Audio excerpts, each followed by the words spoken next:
Starting in 2014, OnePlus has released a flagship killer smartphone every single year. A smartphone that has flagship specs but without the premium flagship price. And every OnePlus device in the past has been very appealing. It's hard not to take notice and take into consideration any budget device, especially one with high-end specs. But they have had their compromises. Flash forward to 2016, and I'm happy to report that the OnePlus 3 is the most well-rounded OnePlus device yet.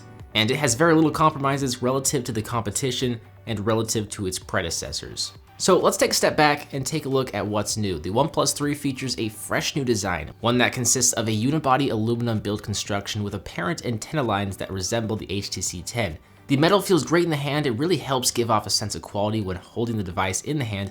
But if you plan on using this guy as a daily driver like most of you will, you're going to want to apply a skin or a case, thus rendering the metal construction almost worthless. There is a physical notification toggle on the upper left-hand side of the device. All the way down is all notifications, middle is priority, and top is silent.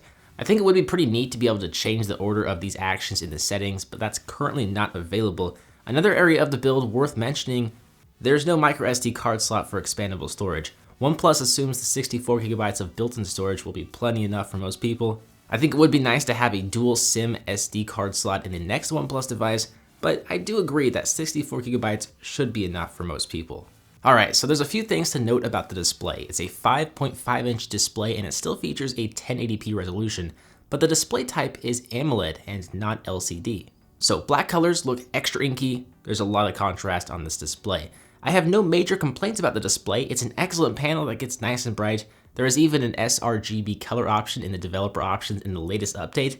So if you want a color accurate display, it's there for you, and reportedly, it is one of the most color accurate displays on the market. Personally, that's not my cup of tea. I do prefer overly saturated colors and contrast. Also worth mentioning, the bezels of the display here are very thin. One of the thinner display bezels I've seen on a smartphone lately.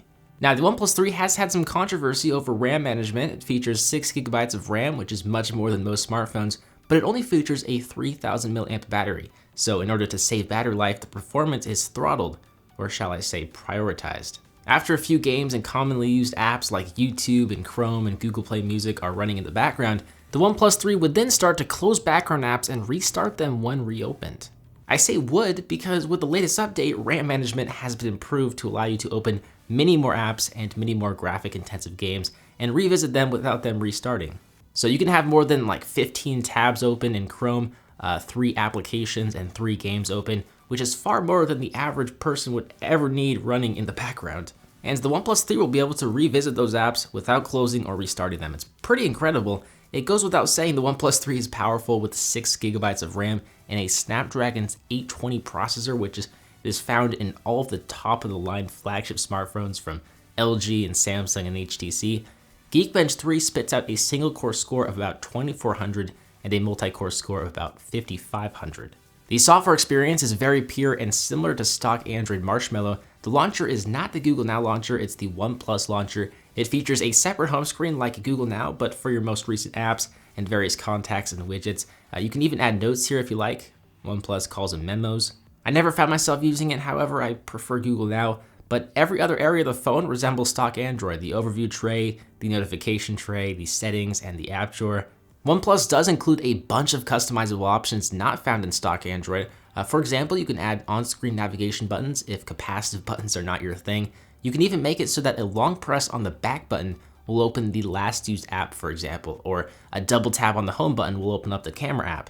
It's pretty great, very useful. Dark mode is pretty awesome with the newly implemented AMOLED display. Granted, it's in beta and it might throttle the performance a little bit. Gestures can also be convenient. You can double tap to wake the screen, open the camera by drawing a O, toggle the flashlight by drawing a V, and or 2 parallel lines to pause or play music, or a forward and back arrow to change tracks. The OnePlus 3 features capacitive touch navigation buttons, as I mentioned earlier, and a capacitive home button with a fingerprint scanner. The fingerprint scanner, I gotta say, OnePlus did a great job here. It's one of the fastest I've ever used, if not the fastest. I might have to make a separate video testing out the speed of this sensor here. So what else do you need to know about this smartphone? Well, there's a 16 megapixel rear-facing camera sensor with an f2.0 aperture and optical image stabilization. It's not quite as capable as the Galaxy S7 camera, but it does compete very well. It's just not quite up to par in the low light department, but sharpness, contrast, and dynamic range are very good. Color accuracy could be a little bit better, but the exposure of the sky and outdoor shots, for example, is very well done. Once again, it's not the absolute best of the best, but it competes with the best, surprisingly. The 8 megapixel front-facing sensor is also very capable. It can capture a lot of detail. My only complaint is that I wish it were wider. As for the battery life, in my testing, I was able to get around 3 to 4 hours of screen on time. I would say the 3000 mAh battery did surprise me. I thought I would get 2 to 3 hours, to be honest, especially with 6 gigabytes of RAM, but it held its own pretty well. The speaker is located on the bottom of the phone next to the USB-C port and 3.5mm headphone jack. It's not a terrible speaker. It's fairly crisp and moderately loud, but the location is poor. I'd like to see OnePlus integrate a front-facing speaker into the next OnePlus device. So at the end of the day, the OnePlus 3 doesn't feature all the bells and whistles of a traditional flagship smartphone of 2016.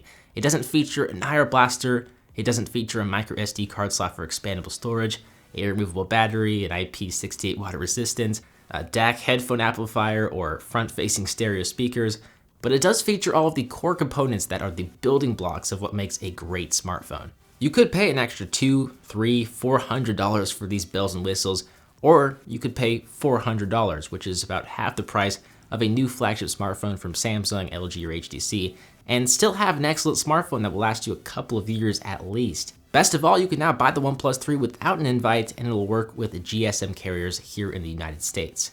OnePlus is also selling some optional protective cases for the OnePlus 3 in a variety of materials: bamboo, carbon, black apricot, rosewood, and sandstone. Links below to check those out, as well as the OnePlus 3 itself. If you guys enjoyed this video, smash that thumbs up button, subscribe if you're brand new. I hope you did. As always, I'm BoHD from PhoneDog.com. Thank you for watching, and I will see you right back here in the next one. See ya.